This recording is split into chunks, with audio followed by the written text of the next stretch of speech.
This is a 16-gigabyte flash drive. Today, it's a cheap commodity, barely large enough to hold a few high-definition movies or a phone backup. In 2015, 16 gigabytes of text was used to paralyze a G7 government. The operation targeted the heart of the German political system, the Bundestag. On a warm Friday in May, a parliamentary assistant noticed her Microsoft Word program was malfunctioning. When she called the IT hotline, the technicians dismissed the issue as a routine software error and told her to go home for the weekend. While the IT desk dismissed the error, a foreign military intelligence agency had been moving through the parliament's internal network for 2 weeks, completely undetected. The intruders entered the system 8 days earlier through this email. It appeared to be an official United Nations alert regarding the conflict in Ukraine, a topic many parliamentary staffers were required to monitor. When a staffer clicked the link, they unwittingly authorized a malware download. The software bypassed the network's firewall and established a silent connection to an external server, giving the attackers a permanent doorway into the system. The hackers were members of APT-28, also known as Fancy Bear. They're an elite unit of Russia's military intelligence, operating out of this Moscow headquarters. The group spent weeks hunting for administrator credentials. These rights allow a user to override security protocols and access any machine on the network, granting the hackers total control over the parliament's digital infrastructure. Fancy Bear focused on a patient, long-term occupation. By mapping the network laterally, they identified the most sensitive targets within the German government. Eventually, the hackers reached the computers inside the personal office of Chancellor Angela Merkel. To steal her correspondence, an operative using the alias Scaramouche deployed a custom extraction program called VSC.exe.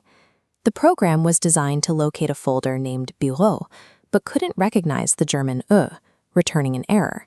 Scaramouche corrected the code, successfully extracting the files, but carelessly left a visible file path containing his alias, C users Scaramouche. The hackers successfully pulled the files from the Chancellor's office and several other key departments. In total, they made off with exactly 16 gigabytes of data.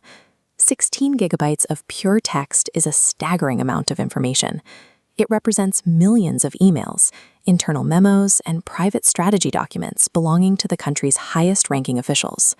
Once the breach was confirmed, German authorities responded by physically disconnecting the parliamentary network from the internet to stop the data theft.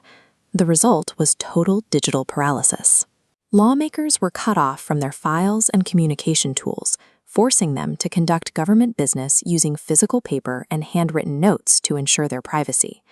Although the 16 gigabytes of stolen German data was never leaked to the public, the operation proved a foreign power could successfully seize the internal records of a Western democracy. The hack demonstrated a shift in tactics. Beyond simple intelligence gathering, the Kremlin was now testing how stolen data could be used to create internal friction within a rival state. This playbook was deployed on a much larger scale a year later, when the same group breached the Democratic National Committee in Washington, D.C. Operatives used spear phishing to compromise the accounts of key figures like Don Podesta.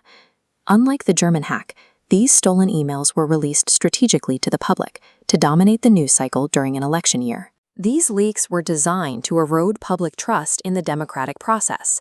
By placing private internal conflicts into the public sphere, the hackers forced the campaign to defend its own leaked words rather than its policy.